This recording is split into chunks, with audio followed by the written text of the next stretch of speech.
am out here in the Bigfoot woods in southern Wisconsin, where there have been sightings of the Bigfoot at least 5 times. And we know they're in here. In fact, there's some sort of structure right there. They used to have a magnificent structure in here, but they tore it down after somebody aimed a trail cam on it. And I'm leaving some special rocks for them and on a blue cloth. And then I'm leaving a little stuffed toy, some M&Ms in a jar with a big lid, and a toy that makes noise and moves.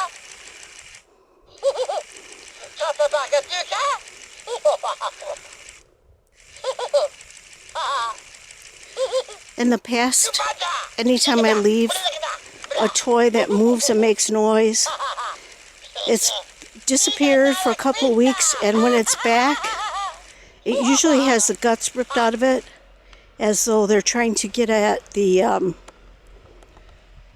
workings of it and understand how it's moving and how it's making noise. So we'll see what happens to this one.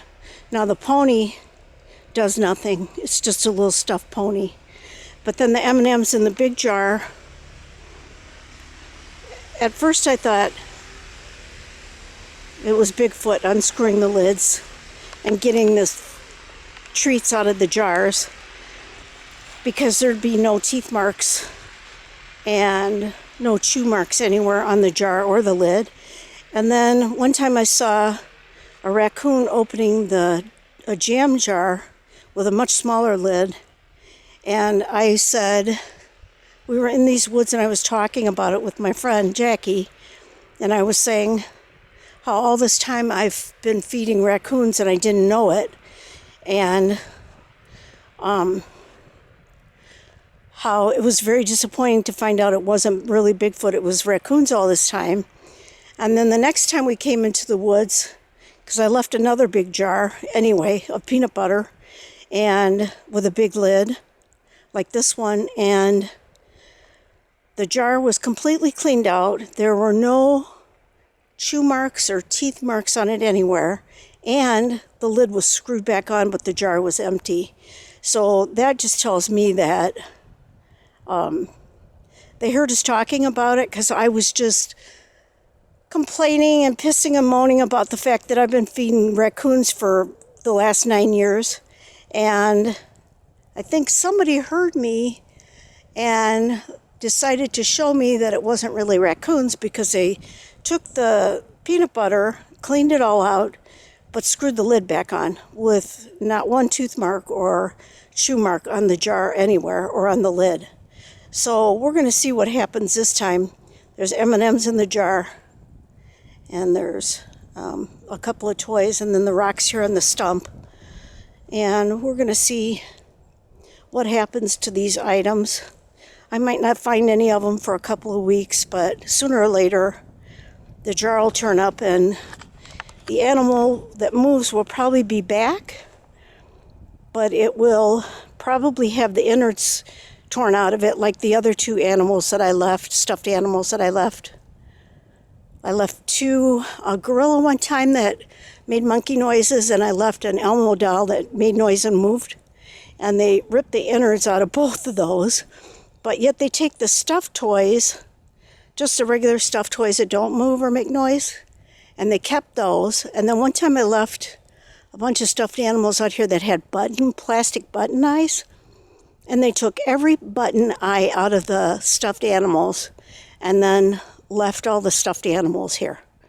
So it's very strange what they are attracted to and what they do and what they're thinking. So we'll see what comes of this.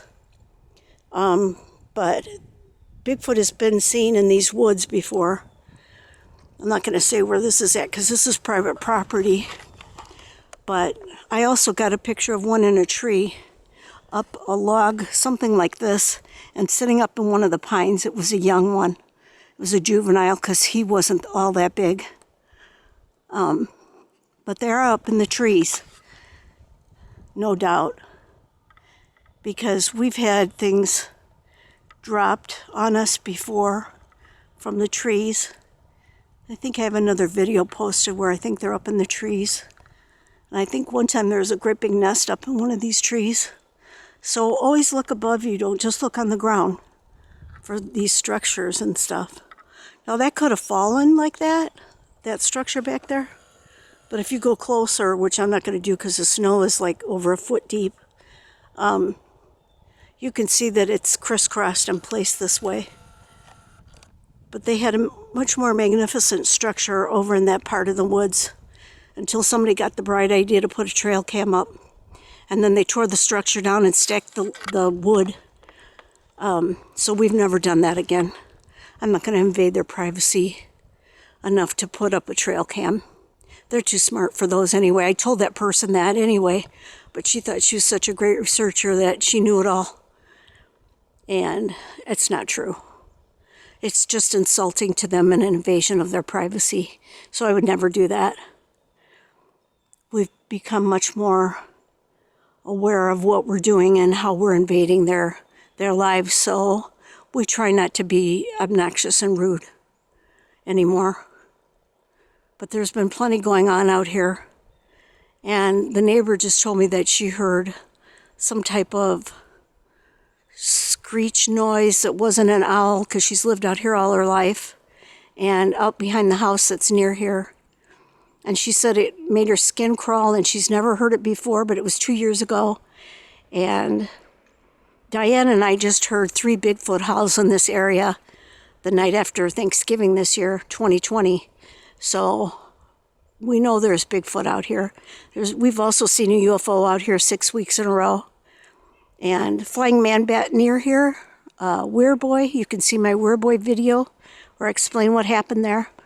And just take a look at my videos. I've got plenty of footprints out here in the snow, and they have toes of different sizes.